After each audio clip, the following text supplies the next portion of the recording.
பற்றி ஒரு நாடகத்தை உங்கள் முன்னடித்து காட்ட வந்துள்ளோம். கண்டு கழியுங்கள். நளினா, நம்ம இன்னைக்கு எதை பத்தி நாடகம் நடிக்க வந்திருக்கோம்? நாம இன்னைக்கு லைஃப் மேத்தமெட்டிக்ஸ் பத்தி ஒரு டிராமா பண்ண வந்திருக்கோம்.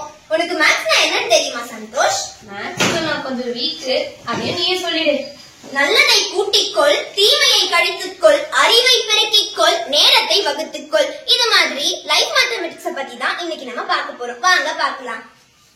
அனைவருக்கும் வணக்கம் மாணவ செல்வங்களே. வணக்கம் ஐயா. இன்னைக்கு நம்ம கணக்குல அடிப்படை அளவுகளை தான் பார்க்க போறோம். யாருக்குன்னா அடிப்படை அளவுகள்னா என்னன்னு தெரியுமா? தெரியாது ஐயா. சரி, நான் கத்து கொடுக்கறேன். இது என்னது படிங்க.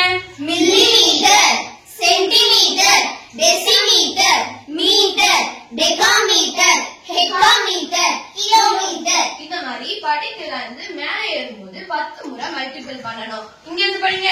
Kilometre, hectometre, decametre, metre, decimetre, centimetre, millimetre. இந்த மாதிரி படிக்கல இருந்து கீழே இறங்கும்போது 10 முறை டிவைட் பண்ணணும். புரிஞ்சுதா? புரிஞ்சுது ஐயா. மத்த பாடத்தை நம்ம நாளைக்கு பார்க்கலாம். இன்னைக்கு கத்துட்ட பாடத்தை எங்க யூஸ் பண்றதுன்னே தெரியலையே. சரி வாங்க போலாம். இந்த பூவை எப்படி அழகுதுன்னே தெரியலையே. சரி அழகும். பிபி என்ன பண்ணிட்டு இருக்க? இந்த பூவை சென்டிமீட்டர்ல அளந்துட்டு இருக்கா பி. ஐயோ, பூவை என்ன சென்டிமீட்டர்ல அளப்பாங்களா? பூவை முழத்தால தான் அளப்பாங்க. ஃபர்ஸ்ட் இத புரிஞ்சுக்கோ. இந்த பால் எடை எவ்வளவு இருக்குன்னே தெரியலையே. என்ன பண்றது விசித்திரியா? பார்த்தா தெரியலையா? பாலை எடை போட்டுட்டு இருக்கேன். பாலை எடை போடுறியா? பாலுக்கு ஒரு அளவு இருக்கு. லிட்டர்லயோ மில்லி லிட்டர் அளக்கணும். புரிஞ்சுச்சா? சரி, நான் இனிமேல் கத்துக்கிறேன் சங்கீதா.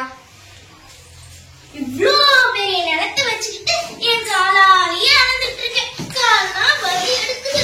நீ என்ன பண்ணிட்டு இருக்க? பார்த்தா தெரியல, என் காலாலேயே அளந்துட்டு இருக்கேன் கோபிகா. இவ்வளவு பெரிய நிலத்தை காலாலேயே அளந்துட்டு இருக்க? என்ன கையாலேயே அளப்பாங்க? இதுக்கு ஒரு அளவு இருக்கு. ஹெக்டாரையும் ஸ்கொயர் ஃபீட்டையும் சென்டர்ல தான் அளக்கணும். அப்படியே கோபிகா? சரி, இந்த அளவில வச்சு நான் அளந்துக்கிறேன். ஐயோ, எவ்வளோ பெரிய ரோடு.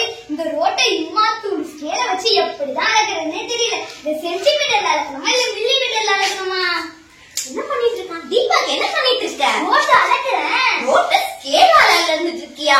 இத அளக்கிறதுக்குன்னு ஒரு மெஷர்மெண்ட் இருக்கு. கிலோமீட்டராலையும் மீட்டராலையும் தான் அளக்கணும். அதை அளக்கிறதுக்குன்னு ஒரு மிஷினும் இருக்கு, ரோடோமீட்டர். அதை வாங்கி அளந்தீங்கன்னா அவங்களுக்கு ரொம்ப ஈஸியா இருக்கும் தீபக். சரி, நான் ரோடோமீட்டரே வாங்கி அளக்குறேன். சரி நளினா, இந்த நாடகம் சிறப்பா நடந்தது. ஆமா, இந்த நாடகத்தோட கருத்து என்ன? சொல்லிடுறேன். சரியான அளவீடுகளை சரியான இடத்தில் பயன்படுத்த வேண்டும். இந்த லைஃப் மேத்தமெட்டிக்ஸ்ல இந்த பார்ட் ரொம்ப இம்பார்ட்டன்ட். எல்லாரும் கண்டிப்பா கத்துக்கோங்க. நன்றி.